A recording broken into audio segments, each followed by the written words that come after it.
IFM News. IFM News. IFM News. Lokal. Dakkel na nakatulong ti Border Control Security dito'y probinsya.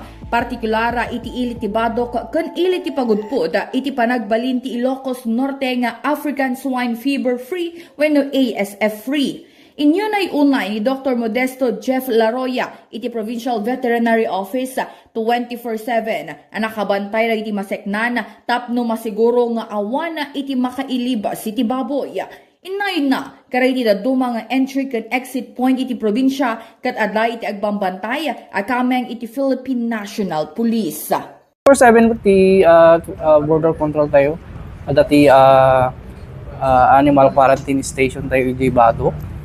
Kan ijay mat Pagudpud ada ijay police tayo ijay nga agbambantay. So and from other exit and entry points iti Ilocos Norte nung pay awan ti quarantine station tayo ijay ada ti dagi kamang iti pulisya nga agbambantay.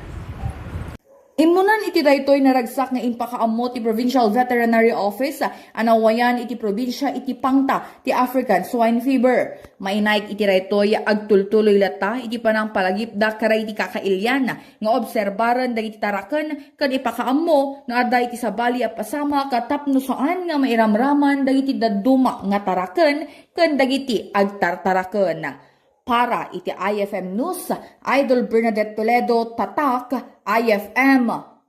IFM News. IFM News. IFM News. Lokal.